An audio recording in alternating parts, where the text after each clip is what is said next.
1과목 컴퓨터 일반에 보면은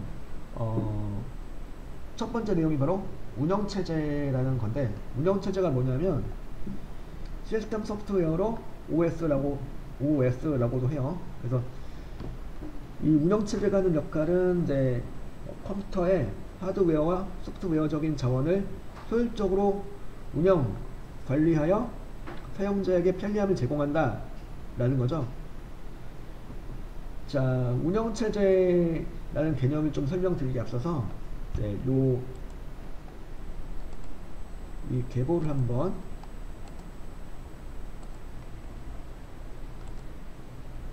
이 족보를 한번 이제 정리를 해보면은 이렇습니다. 지금 자, 일단 우리 PC라 부르는 게 애들이 있죠. PC, 즉 개인용 컴퓨터 PC. PC는 이제 뭐 노트북, 여러분들 앞에 있는 데스크탑, 태블릿 다 PC라고 그러죠. 통칭해서. PC는 개인용 컴퓨터를 말하는 거고, 퍼스널 컴퓨터, 그죠?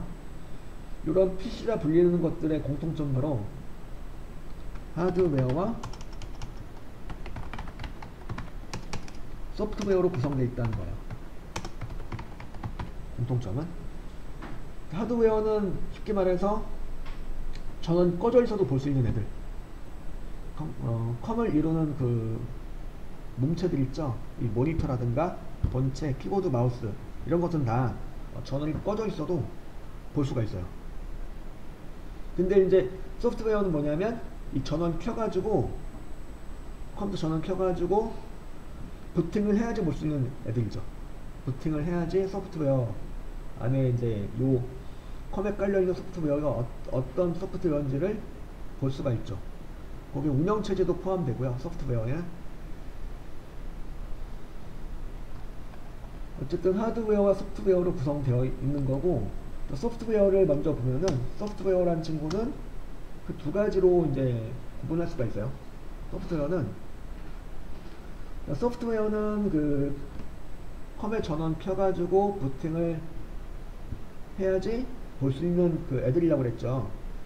그런 애들 중에는 두 가지로 구분이 될 수가 있는데, 바로 시스템 소프트웨어하고 응용 소프트웨어로 크게 두 가지로 구성이 돼요. 소프트웨어란 친구들은. 자, 시스템 소프트웨어가 바로 뭐냐면 운영체제가 되는 거죠. 운영체제가 되는 거고, 운영체제의 바탕에 뭐가 깔리는 거냐면 응용 소프트웨어들이 깔리는 거죠. 그죠? 응용 소프트웨어는 다른 말로 뭐라고 해요? 앱 또는 어플이라고 해요. 앱 또는 어플이란 말이 어디서 나온 걸까요? 앱 또는 어플. 바로 응용 소프트웨어를 영어로 뭐라고 하냐면 어플리케이션이라고 그래요.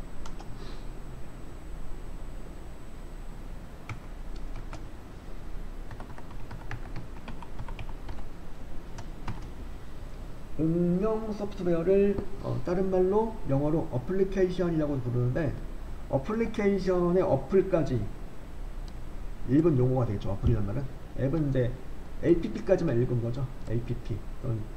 어플은 L까지 읽어준 내용이고, 앱은 app까지 읽어준 내용이고, 즉 앱 또는 어플이란 말은 이제 응용 소프트웨어, 즉 우리 좀 배우고 있는 엑셀, 파워포인트, 한글 이런 거 다 뭐가 되는 거냐면 응용 소프트웨어, 즉 앱 또는 어플이 되는 거예요.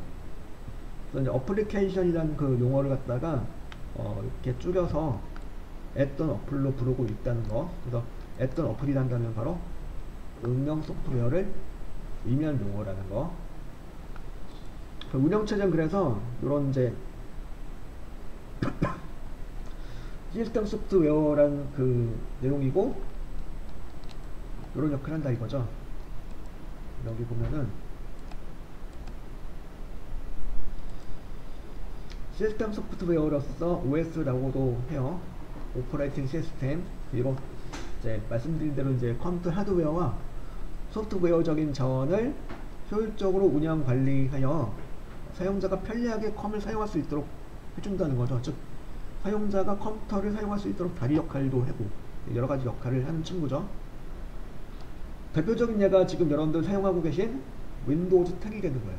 그렇죠? 대표적인 예가 그러한 운영체제의 목적은 뭘까요? 바로 신뢰도, 사용 가능도, 처리 능력, 응답 시간, 그리고 이제 이 네 가지로 이제 구성이 될 수가 있는데, 신뢰도는 이제 얼마나 믿을 수가 있는가, 그러니까 얼마나 정확하게 처리해 주는가를 보는 거고, 보통 정확하게 처리해주죠.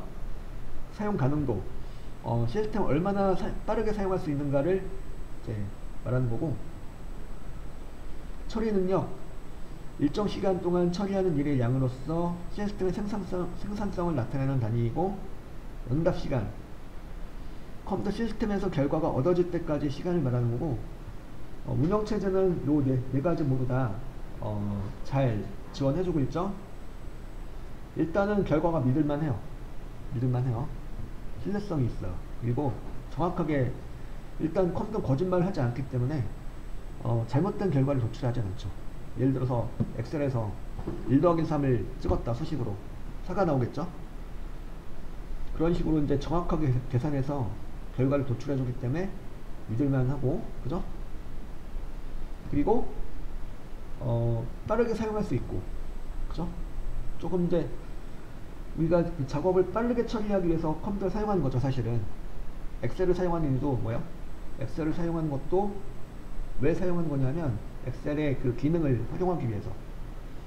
일단 엑셀의 기능 중에서 어떤 기능이냐면, 일단 수식의 결과를 정확하게 도출해줘요. 우리가 이제 수식을 정확하게만 작성해주면 결과가 정확하게 나와요. 그리고 이 피벗 테이블 해보셨죠? 피벗 테이블 같은 거 보면은 내가 직접 계산하는 게 아니고 얘가 분석을 해주는 거죠. 분석해가지고 결과를, 분석 보고서를 만들어줘요. 또 가상 분석이란 기능 또 있는데, 가상 분석 기능 보면은 가상으로 이렇게 분석을 해줘요. 이렇게 될 것이다라고, 그런 식으로 이렇게, 그죠? 그것도 빠르게 해준다는 얘기죠. 결과를 빠르게 딱 결과 도출해줘요. 오래 기다리게 하지 않고 빠르게 결과를 이제 출력을 해준다는 얘기죠. 그래서 사용 가능도, 얼마만큼 빠르게 사용할 수 있는지, 그리고 처리 능력, 얼마만큼 얘가 처리할 수 있는지, 그죠?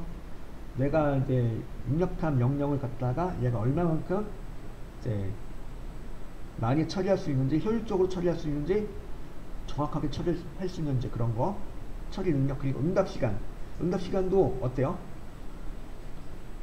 비교적 빠른 시간 안에 그 결과를 얻을 수가 있죠. 제대로만 하신다면. 이런 목적이 있다 이거죠. 이런 목적이가 바로 운영체제의 성능평가 요소예요. 우리가 사용하고 있는 그 윈도우즈 10은 이 네 가지 모두 충족한다는 거죠. 그죠? 자, 그 다음에 그래서 이제 그러한 운영체제인 윈도우즈의 특징 및 새로운 기능에 대해서 이제 표시를 하고 있는데요. 봅시다 한번. 일단 윈도우즈는 그래픽 사용자 인터페이스예요. 그러니까 이게 무슨 소리냐면 글자 위주가 아니고 그림 위주란 소리죠. 자, 여러분들이 그 명령어를 이렇게 명령을 수행할 때, 예를 들어서 엑셀을 실행하고 싶을 때 어떻게 해요? 엑셀 명령을 직접 입력하는 게 아니고 어떻게 해요? 보통 더블 클릭을 하죠. 난 엑셀 열고 싶어요. 그러면 엑셀 갖다가 어떻게 해요? 이 바텀 화면에 있는 아이콘을 더블 클릭해주면 얘가 명령이 전달되면서 엑셀 실행하는 명령이 전달되면서 결과로서 이렇게 엑셀이 실행이 된다는 얘기죠. 그죠? 이렇게, 이런 식으로.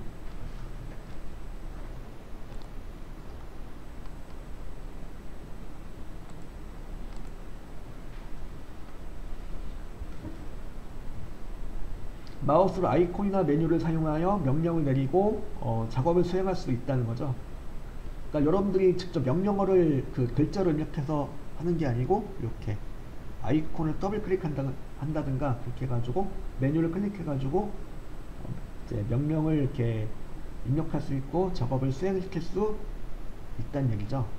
이런 환경이 바로 GUI, 그래픽 사용자 인터페이스가 되겠고, 선점형 멀티태스킹이라는 내용이 있는데, 일단 멀티태스킹이 뭐야? 멀티태스킹. 지금 저도 멀티태스킹을 지금 하고 있죠. 지금 무려 요 지금 요약집 PDF 파일 창하고 엑셀 창하고 아까 이제 커먼 시험의 그 필기 시험에 대해서 안내드리기 위해서 PPT 문서 띄워드린 거 등등 이렇게 여러 가지를 띄워놨죠. 이런 식으로 한 개 화면 안에 여러 개의 프로그램을 동시에 열어놓고 사용할 수가 있다는 거죠. 그런 내용을 갖다가 멀티태스킹이라 부르는데, 멀티태스킹 중에서도 어떤 거냐면 선점형이에요. 선점형이라는 건 말 그대로 운영체제가 CPU를 미리 선점해요. 그래서 CPU라는 거는 중앙처리 장치를 말하는 거죠. 중앙처리 장치를 선점해가지고 각 응용 소프트웨어의 CPU 사용을 통제를 해요. 그러니까 자원의 효율적인 관리를 한다고 그랬죠. 바로 그런 거. 이제 여러 개가 동시에 사용되고 있다. 그 여러 개가 막 무질서하게 막 되는 게 아니고 좀 이렇게 지금 너는 잠깐 있어라, 잠깐 기다리고 있어라, 대기하고 있어라, 이거 할 동안 뭐 그런 식으로 이제 교통정리 해준다는 얘기예요. 누가? 운영체제가. 그래서 각 운영 소프트웨어의 CPU 사용을 통제하고 관리함으로써 안정성이 높아서 원활한 멀티태스킹이 가능하다 이거죠. 이게 이제 이러다가 갑자기 어떠한 친구가 오류가 났어요. 그러니까 실행 중인 어떤 프로그램 오류가 났어. 그러면 그것 때문에 어떻게 되냐면 렉이 걸리겠죠. 컴퓨터 렉이 걸려. 그러면 컴퓨터가 멈추거나 버벅대겠죠. 느려지겠죠. 그러면은 그때 그 말썽을 부린 그 친구를 갖다가 처치하는 거예요. 처치하면은 그 다음부터는 어때요? 그놈이 처치가 되었으니까 그 다음부터는 다시 원활하게 돌아간다는 얘기죠. 그것 때문에 이제 영영 멈추는 게 아니고 그 놈을 갖다가 강제 종료한다든가 하게 되면은 그 다음부터는 이제 멀티태스킹이 다시 원활하게 수행이 되면서 다중 작업이 원활하게 수행이 되면서 컴이 원활하게 돌아간다는 얘기죠. 그 다음부터는 선점형 멀티태스킹이다 라는 거고, 그 다음에 PNP를 지원하죠. PNP가 뭐냐면, 예를 들어서 이제 난 그래픽카드를 바꿨어. 그래픽카드가 오래돼 가지고 바꿨어. 이제 바꾸면 그게 어떻게 돼요? 본체에다 장착하겠죠.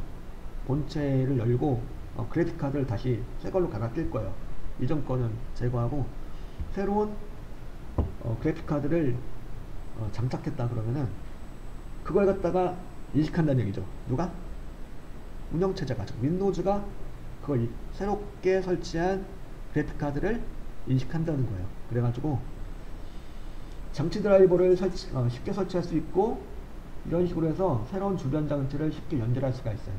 하드웨어 부품이라든가 하드웨어 장치를 새롭게 설치하면 뭘 갖다가 자동으로 인식해가지고 드라이버라는 걸 갖다 깔아주면 그게 돌아가게 되겠죠. 또 그렇게 새롭게 설치한 하드웨어 장치를 쉽게 연결해서 사용할 수 있도록 해주는 기능이 바로 PNP, 즉 플러그 앤 플레이 기능이다 라는 거고요. 근데 핫스왑을 지원해요. 핫스왑은 여기 PNP에서 좀 더 나간 건데, USB를 생각하시면 편할 거예요. USB를 갖다 꽂았어. 일단 USB 갖다가 본체에다 장착하니까 어떻게 돼요? 그 USB가 어떻게 돼요? 인식을 하죠. 전원 켜진 상태에서, 시스템 돌아가고 있는 상태에서 USB를 딱 이렇게 장착하니까, 꽂으니까 어떻게 돼요? 컴의 전원이 켜져 있는 상태에서 시스템의 장치를 연결하거나 분리할 수 있다는 거죠. 연결하면 제가 인식이 되면서 그 다음부터 그 장치를 사용할 수 있게 되고, 물론 반대로 이 시스템이 켜진 상태에서도 해당 장치를 분리할 수 있다는 거죠. USB가 그렇죠. 컴이 켜진 상태에서도 연결할 수 있고 분리할 수 있고 할 수 있다는 얘기죠. 그런 기능 뭐라고 그런다? 핫스와핑이라 불러요. 그리고 64비트를 지원해요. 32비트의 최대 메모리는 4기가이지만 64비트는 최대 메모리가 192GB까지 지원되므로 처리 속도가 빨라지게 되겠죠. 32비트하고 64비트하고 다른 두 배인데 일단은 메모리는 이제 메모리 자체는 훨씬 더 많은 메모리를 지원한다는 얘기죠. 메모리 공간이 널널한 게 좋겠죠. 널널해야지 팍팍팍 돌아가요. 그래서 처리 속도가 빨라지고 32비트 프로세서는 이렇게 곱하기 86으로 표시하고 64비트는 이렇게 곱하기 64로 표시해요. 64비트를 지원하고 그 다음에 또 뭐가 있냐면 NTFS라는 걸 지원해요. NTFS라는 게 뭐냐면 파일 시스템이라는 건데, 파일 시스템은 다른 게 아니고 파일을 갖다 저장할 건데 어떤 식으로 저장할 것인지 정해주는 거예요. 무질서하게 막 아무래도 딱 때려 넣는 게 아니고 막 차근차근인데, 파일을 갖다가 아무렇게 막 때려 넣는 게 아니고 이렇게 어떤 이렇게 규칙에 맞춰 가지고 파일을 저장한다는 소리고요. 바로 그런 내용을 갖다 파일 시스템이라고 그러는데, 파일 및 폴더에 대한 액세스 제어를 유지하고 데스크 관련 오류의 자동 복구 기능하고 대용량 하드디스크를 지원할 수 있고 보안을 강화할 수 있고, 그죠? 그리고 무엇보다 하드디스크의 공간 낭비를 줄일 수가 있어요. 체계적으로 저장을 하게 되니까 아무래도 막 때려 넣는 게 아니고 체계적으로 저장하게 되니까 공간 낭비를 줄일 수가 있다는 얘기죠. 방으로 비유를 한다면 방에다가 짐을 갖다 그냥 막 되는 대로 갖다 때려 박으면 어떻게 돼요? 방이 엄청 꽉 차 보이겠죠. 막 방이 창고처럼 변하는 거예요. 근데 그거 갖다가 그냥 하는 게 아니고 이렇게 짐을 갖다가 잘 배치해서 가구 같은 게 되겠죠. 가구 같은 걸 갖다 그냥 아무렇게나 막 넣는 게 아니고 잘 넣는 거예요. 착착 이렇게 맞춰가지고 그런 식으로 파일을 갖다 그런 식으로 잘 배치해 주는 게 바로 파일 시스템이란 거고, 시스템의 안정성이 향상되고 최대 255자의 긴 파일 이름 지원과 공백 사용할 수 있고, 그러니까 파일명에 대해서 우리가 이제 최대 255자까지 파일명을 입력할 수가 있는데, 그 길게 하는 경우는 거의 없죠. 그냥 많아봤자 몇 글자 정도? 어쨌든 255자까지 파일명을 이제 입력할 수 있게 되는 거고, 그 다음에 공백을 사용할 수 있게 되는 거죠. 파일명에 대해서. 최대 파일 크기는 이제 16TB이며 파티션 볼륨의 크기는 256TB까지 지원돼요. 이 테라바이트라는 거는 바로 이제 용량의 크기 단위 중에 하나가 되겠는데, 우리 1기가 아시죠? 1기가가 1024개가 모이면은 1테라가 돼요. 1기가바이트가 1024개죠. 10에 2에 13개가 모이면은 이렇게 1테라바이트가 되는데, 그만큼 그 테라바이트에 16테라바이트까지 이제 파일 크기 지원하고, 그죠? 파티션 볼륨의 크기는 이제 드라이브로 설정할 수 있는 파티션의 크기는 이제 256TB까지 지원을 한다는 거죠. 누가? NTFS라는 파일 시스템에 지원한다는 얘기예요.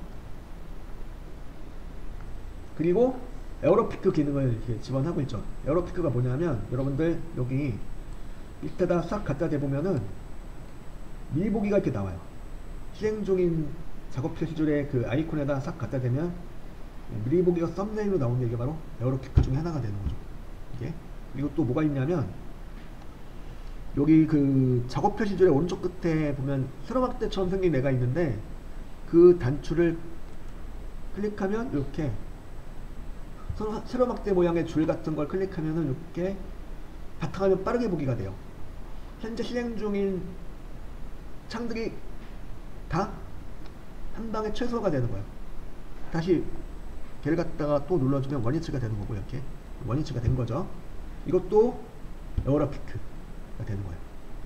에어로피크. 그러니까 작업 필드의 오른쪽 끝에 있는 내용을 세로 막대처럼 생긴 그 내용을 클릭하면은 바탕화면 빠르게 미리 보기.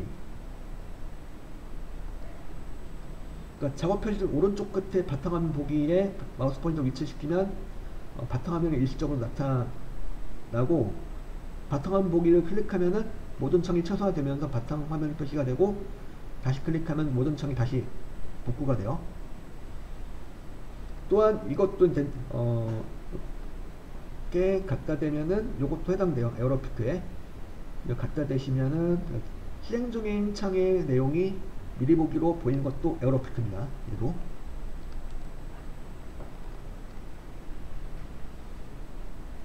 그리고 이제 에어로피크를 이렇게 수행할 수 있는 내용 중에서 바탕화면 빠르게 보기엔 바로 요 단축키.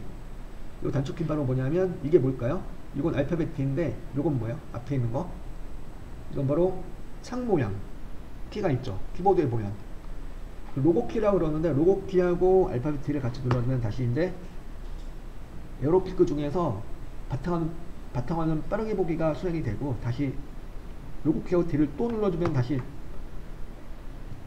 원래 상태로 바탕화면 보기 하기 전의 상태로 다시 빠르게 복구가 되는 거죠. 그리고 이제 에어로스냅이라는 건 뭐냐면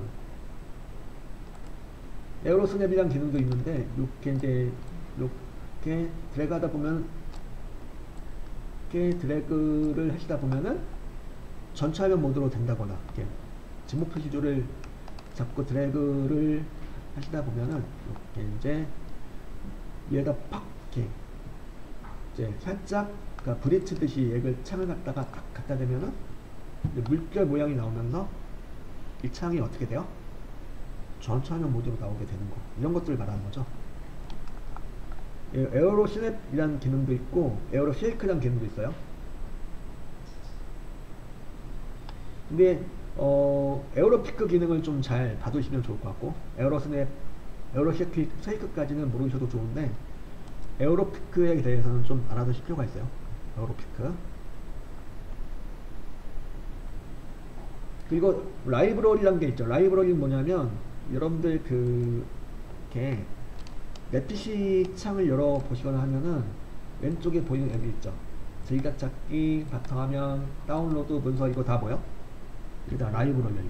그러니까 자주 찾는 항목을 만들어 놓은 거죠. 이렇게 사진이라든가 문서라든가 바탕화면 이런 걸 갖다가 딱 만들어 놓고 또 자주 사용하는 폴더도 이렇게 등록이 되어 있죠. ITQ, 파워포인트, 오캠 이제 이런 식으로 폴더가 등록되어 있는데 이렇게 라이브러리가 구성이 된다는 얘기죠. 많이 사용하는 내용이라든가 아니면 이렇게 여러 개 폴더에 분산되어 저장된 위치에 상관없이 문서, 비디오, 사진 등의 음악 등의 기타 파일을 하나의 폴더처럼 모아서 관리할 수 있다는 얘기죠. 그죠? 그래서 지금 이제 윈도우즈의 새로운 기능에 대해서 이제 소개를 해드려 보았고요.